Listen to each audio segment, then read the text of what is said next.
Hey guys, this is Abhishek from GadgetsWitch.com, and today we are going to do a quick hands-on comparison in between these two phones. The Nokia Lumia 1520 or 1520 has been announced today, and it is going to come to India very soon. This device is the first phablet device from Nokia. They have also announced another phablet device which is going to be the budget phablet when it comes to Windows Phone, that is 1320. But again, this device has the kind of specifications which a phablet should have, just like the Sony Xperia Z Ultra. The Sony Xperia Z Ultra and the Nokia Lumia 1520, both of them are running on the Snapdragon 800 chipset, that is 2.2 GHz processor, 2 GB of RAM. So the hardware configuration on both of these phones is the same. When it comes to the other specification, when it comes to the overall design, that is something which we are going to compare, and we are also going to tell you our conclusion about these two devices in terms of the overall display, how is the overall display and the clarity and other things as well.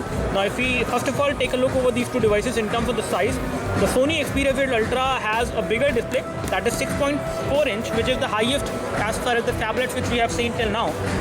And on this device, on the Nokia Lumia 1520, we have a display of 6 inch, and both of these displays are full high definition displays. So the overall pixel density is definitely higher on this one. And one thing which we can easily notice is that the overall color reproduction and the sharpness of the colors and the overall look and feel, the naturalness of the colors is actually much better over here. So the colors are looking much better on this display as compared to this one. And again, this display is also pretty good, but as far as viewing angles are concerned, viewing angles are pretty good for the Nokia Lumia 1520 as compared to the Sony Xperia Z Ultra, as you can see. Now if we take a look over these devices from the back side, we have an 8 megapixel camera on the Xperia Z Ultra, whereas we have a 20 megapixel camera on the Nokia Lumia 1520. We have dual LED flash over here, whereas we do not have any LED flash on the Xperia Z Ultra. Now if we take a look over the side profile, on the side profile or the build quality, basically the build which we see on the Nokia Lumia 1520 is a polycarbonate material. It is a unibody phone, so the battery cannot come out, and again this is also a unibody phone, the battery cannot come out. But when it comes to the water resistant, this one is water resistant, whereas this one is not. Now when it comes to the finishing of the back side, basically you have glass at the Sony Xperia Z Ultra, whereas you have polycarbonate plastic material on the Nokia Lumia 1520. And again, this material will not get the fingerprints and scratches very easily. However, you will notice the fingerprints and scratches very easily on this device on the back side. Now if we take a look over these devices from the side profile, we have the power and sleep key, the volume rocker, and we do not have a dedicated camera shutter key on the Xperia Z Ultra, whereas we have the same on the Lumia 1520. Now when it comes to the SIM card slot and all of the ports, they are actually covered on the Sony Xperia Z Ultra as compared to this device. When we take a look over the top, we have the 3.5mm audio jack, we have the 3.5mm audio jack over here. When it comes to the loudspeaker actually are on the edges of the Xperia Z Ultra, whereas it is at the back side, approximately on the rounded edge on the Lumia 1520.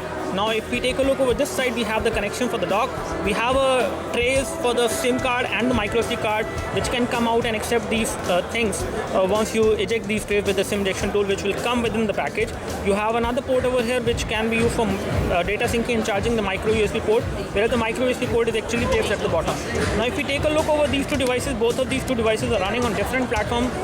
The 1520 is running on Windows Phone 8, the latest version Windows Phone 8, which have some new applications like Nokia Camera, Nokia Beamer, and you have Storyline application as well. I'm not sure about Nokia Storyteller is the application name. So this device, on the other hand, having some new applications, the new UI, there are some new features as well.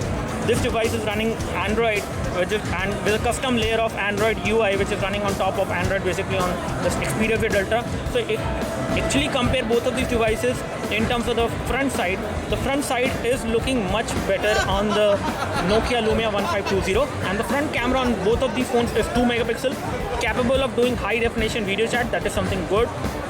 When it comes to the touch capacitive buttons, they are not within the body of this phone, they are actually within the display, so they will take some part of the screen resolution, whereas they are on the body of the phone, so the overall resolution will not be affected because of that.